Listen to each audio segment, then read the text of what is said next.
நம்ம மீன் தொட்டிக்கு நம்ம புதுசாக கப்பீஸ் ஆட் பண்ணலான்னு சொல்லி போட்டு இப்போ ஷேடோ ஃபிஷ் ஃபார்ம்லேருந்து ஆர்டர் போட்டிருந்தோம். நேற்று பார்சல் வந்துருச்சு. இதை கொண்டு போய் இப்போ ஓப்பன் பண்ணி அன்பேக் பண்ணி கரெக்டாக தொட்டியில் விடுவோம். இன்னும் அங்கே இதில் வேறு இது இருக்குது, சினங்கள் வேறு இருக்குது. அது எப்படி இதை முதல்ல சினங்களை வெளியே எடுத்துகிட்டு தான் இதை விடணும், இல்லைனாட்டி சினங்கள் எல்லாத்தையும் காலி பண்ணிடும். சரி, முதல்ல இதை கொண்டு போய் ஓப்பன் பண்ணலாம். சேஃப்டியாக வந்திருக்கா என்னட்டும் தெரியல. கன்னியாகுமரியிலேருந்து வந்திருக்கு. எப்படி சேஃப்டியாக எவ்வளோ இருக்கா இல்லையான்னு தெரியல. பொறுமையாக முதல்ல போய் ஓப்பன் பண்ணி இது பண்ணிடலாம். ஸோ இவங்க தான் வந்து ஷேடோ ஃபிஷ் ஃபார்ம்லேருந்து வந்த கப்பீஸ். இதுக்கு பேர் வந்து கொய் ஐ கப்பீஸுன்றாங்க.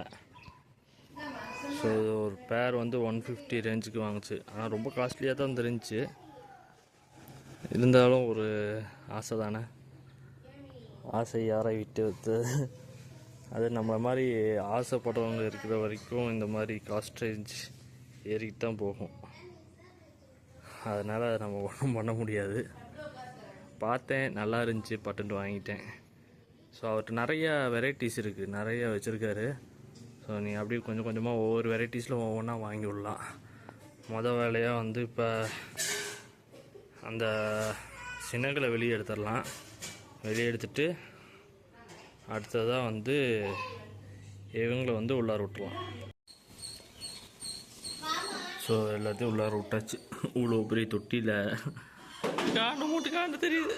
இவ்வளோ பெரிய தொட்டியில் 10 மீனை கொண்டு வந்து விட்டா மீன் இருக்கிறதே தெரியுது. இன்னும் நிறையா வாங்கி விடணும்.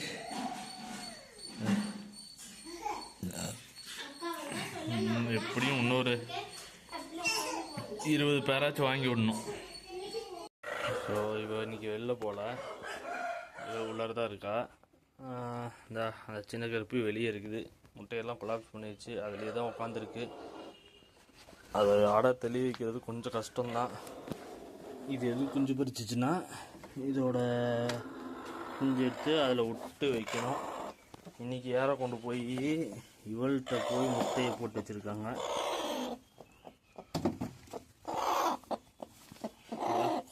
இப்படி கொத்த வரப்பா. இவள்கிட்ட ஒரு முட்டை போட்டு வச்சுருக்காங்க. யார் போட்ட முட்டைன்னு தெரியல. முட்டைக்கான்ட்டுருக்கு. சைஸே சின்னதாக இருக்குது, ரொம்ப சின்னதாக இருக்குது. யார் போட்டாங்கன்னு தெரியல. இது மஞ்சள் கோழி எதுவும் சின்ன மஞ்சள் எதுவும் போட்டுச்சா என்னன்னு தெரியல. ஸோ இவன் மட்டும் வெளியே நிற்கிறா. கொஞ்சம் அப்படியே வெளியே துரத்துடலாமா? வெளியே போச்சுன்னா கொஞ்சம் ஃப்ரீயாக மேயும். வெளியவே போக மாட்டேங்கிறா. லைட்டாக அப்படியே வெளியே துரத்துட்டு போப்போமா? வெளியே துரத்துட்ருக்கும். கொஞ்சம் பயமாக வேறு இருக்குது நம்மளுக்கு. ஸோ இப்போ தான் அவ்வளோ தூரம் வந்திருக்கு. அப்படியே அவங்க கூட்டிகிட்டு வந்திருக்காங்க. கொஞ்சம் கூட ரொம்ப பக்கத்தில் போய் மேய மாட்டேங்குது. அப்படி முதல்ல அந்த ப்ரௌன் கலர் கோழி வாங்கிட்டு வந்தப்போ எப்படி ஒதுங்கி நின்றுச்சு, அந்த மாதிரி ஒதுங்கி நிற்கிது.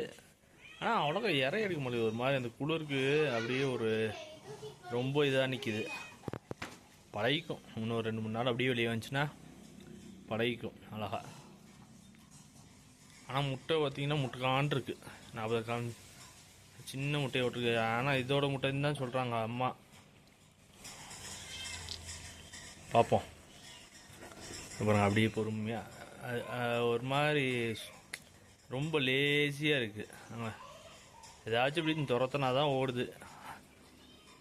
ரொம்ப அப்படியே லேசியாக இருக்குது.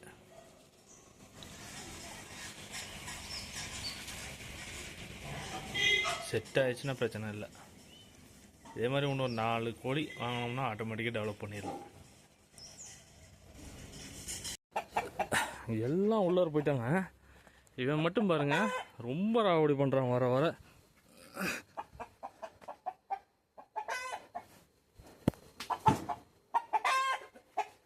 என்ன சேட்டை பண்ணுறான். கரெக்டாக உள்ளார போய் தொலை மாட்டேங்கிறான் பாருங்க. ஆண்டவனே. ஏய் போடா, போ உள்ள போ, போ போ போ உள்ள போ. டேய் உள்ள போடா. அடிங்க உள்ள போடா டேய். மறுபடியும் பாருங்க அங்கிட்டு போகிறான் எங்கேயோ. சே அவ அந்த கோழி வெளியே இருக்குன்ட்டே தான் நினச்சிக்கிட்டு இருக்கான். இன்னும் அவள் உள்ளார போய் ஜம்முன்ட்டு செட்டில் ஆகிட்டா. ஆனால் இவன் அவளை தேடிக்கிட்டே சுற்றுறான்.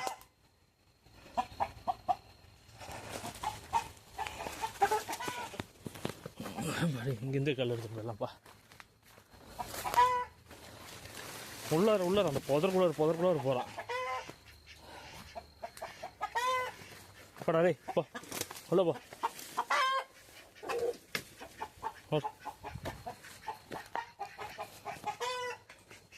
போ உள்ள போ, உள்ள போ போ போ.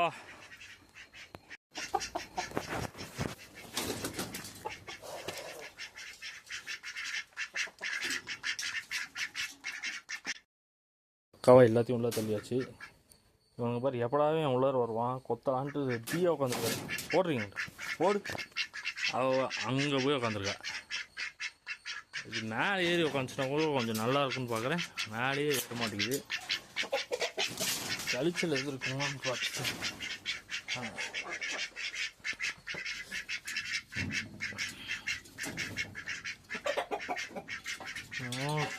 லைட்டாக வெள்ளை கழிச்சல் இருக்குமாட்டு தெரியுது.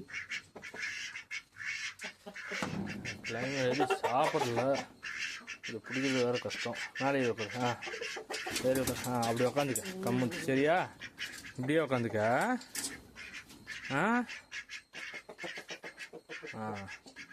Very good. கீழெல்லாம் உட்காராத, சளி பிடிச்சிக்கும். பண்ணியாக இருக்குல்ல, இந்த மாதிரி உட்காந்துட்டானா பிரச்சனை இல்லை. அவங்களும் டிஸ்டர்ப் பண்ண மாட்டாங்க. அவள் பாட்டுக்கு அமைதியாக உட்காந்துருப்பா. இவனோட ராவடி தாங்க முடியல. முடிஞ்சால் ஒரே ஒரு மெரிக்கன் மட்டும் போட்டு விடலாம். அதுக்கு பார்ப்போம்.